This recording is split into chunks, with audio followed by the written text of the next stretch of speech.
नमस्कार, मी ॲडव्होकेट सौ वैशाली अतुल कोराटे. आज आपल्याला बायकोने पोलीस स्टेशनला FIR कशी नोंदवावी याबद्दल थोडक्यात माहिती सांगणार आहे. तर कोणत्या परिस्थितीत बायकोने FIR नोंदवायला पाहिजे? तर तिचा जर मानसिक छळ होत असेल, शारीरिक मारहाण होत असेल, हुंडाबळीसाठी, नंतर धमक्या देण्यासाठी, कौटुंबिक हिंसाचार होत असेल, आर्थिक छळ होत असेल, पैसे मागण्याबद्दल म्हणजे थोडक्यात, किंवा आणखी इतर काही गोष्टी असतात, घराबाहेर काढले असेल तर ती FIR ही नोंदवू शकते. कोणत्या कायद्याखाली FIR नोंदवता येते? तर IPC 498A cruelty by husband or relatives याच्याखाली तिला FIR नोंदवता येते. मारहाण, मानसिक छळ, हुंडा मागणे, जीवे मारण्याच्या धमक्या देणे. दुसरं आहे IPC 323 मारहाणीचे गुन्हे. जर शारीरिक दुखापत झाली असेल तर IPC 506 धमक्या दिल्या असतील तर IPC 504 शिवीगाळ केली असेल तर IPC 406 स्त्रीधन किंवा दागिने किंवा आर्थिक फसवणूक केलेली असेल तर DV act 2005 domestic violence complaint. नंतर हे सर्व कायदेशीर संरक्षण तिला आहे. प्रोटेक्शन ऑफिसरकडेही ती तक्रार ही देऊ शकते. FIR नोंदवण्याच्या स्टेप बाय स्टेप प्रक्रिया. तुमच्या घराच्या जवळच्या पोलीस स्टेशनमध्ये जा. महिलांसाठी मी हे सांगत आहे. महिलांसाठी वुमन सेल उपलब्ध असेल तर तिथेही तुम्ही जाऊ शकता. बायको थेट नवऱ्याविरोधात FIR नोंदवू शकते.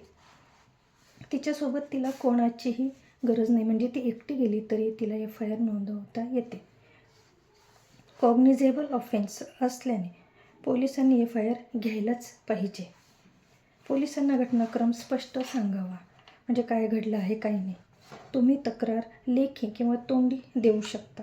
पोलीस अधिकारी हे FIRच्या स्वरूपात लिहून घेतात. सर्व तुम्ही ज्या काही माहिती सांगाल व्यवस्थित त्यांना ते सगळं ते नोंदवतात आणि त्याप्रमाणे ते FIR करतात. FIRमध्ये खालील माहिती द्या. म्हणजे कुठली माहिती द्यायची आपण? महिलांसाठी विशेष कायदेशीर संरक्षण आहेत. महिला अधिकारीद्वारे तक्रार घेतली जाते.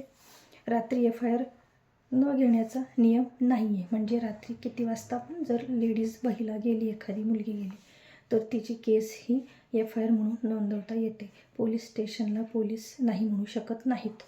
वेगळ्या खोलीत गोपनीयपणे स्टेटमेंटही देता येतं, म्हणजे ते घेऊ शकतात. 0 FIR कुठेही करता येते. महिलांसाठी हेल्पलाईन नंबर 24/7 चालू असते, म्हणजे 24 तास ही सुविधा महिलांसाठी चालू असते. ही विशेष कायदेशीर संरक्षण महिलांना आहेत. तुमचा पत्ता, मोबाईल नंबर, नवऱ्याचे नाव, इतर इन्व्हॉल्व असलेले व्यक्ती सर्वांची नावं ती देऊ शकते. भांडण कधी झाले आणि कुठे झाले ते देखील तुम्हाला सांगावे लागते. काय छळ झाला, तसेच मानसिक झाला, शारीरिक झाला की आर्थिक झाला हे सुद्धा त्यात नमूद करायचं असतं. हुंडा मागितला का ते सांगायचं असतं. धमक्या दिल्यात का ते सुद्धा लिहायचं असतं.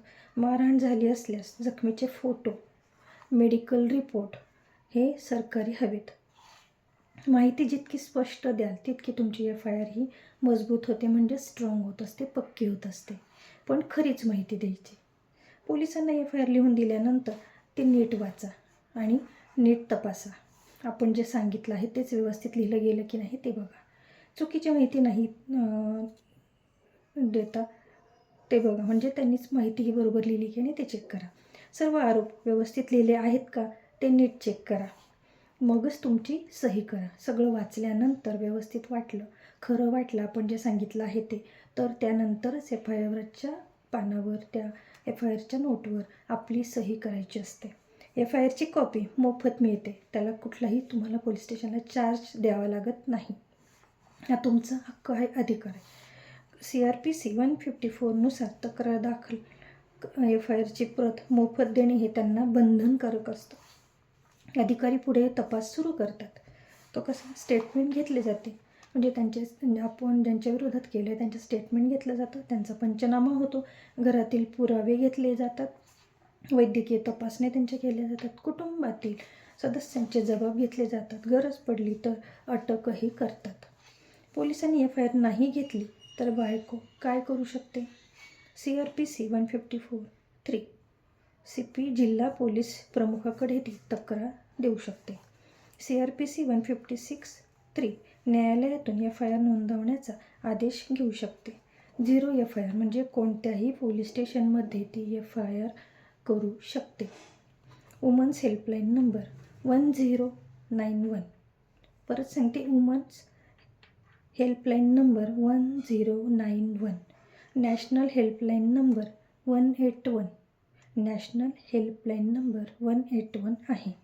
डोमेस्टिक व्हायलन्स ॲक्ट अंतर्गत स्वतंत्र उपाययोजना कोणत्या ते पाहू आता आपण. महिला खालील मागण्या करू शकतात. प्रोटेक्शन ऑर्डर मागू शकतात स्वतःचं प्रोटेक्शन करण्यासाठी. शेअर हाऊसहोल्डमध्ये त्यांना राहण्याचा हक्क आहे. मंथली मेंटेनन्स त्या मागू शकतात. कंपन्सेशन मागू शकतात. रेसिडेन्स ऑर्डर घेऊ शकतात. चाइल्ड कस्टडी पण ते मागू शकतात तात्पुरती. FIR करताना पुरावे कोणते ठेवायचे आहेत ते खूप महत्त्वाचं आहे. मारहाणीचे फोटो, तसेच video, medical report, call record, messages, WhatsApp तुमचं काय जे असेल चॅट ते, नंतर शेजारच्यांची साक्ष जर येत असतील तर, हुंडा मागणीचे पुरावे, घराबाहेर काढल्यास त्याचे पुरावे, हे सर्व त्यांना जवळ असणे आवश्यक आहे. त्यांनी FIR करताना हे सगळं त्यांना लागतं. आपल्याला ही माहिती कशी वाटली नक्की सांगा आणि लाईक सबस्क्राईब करा. धन्यवाद.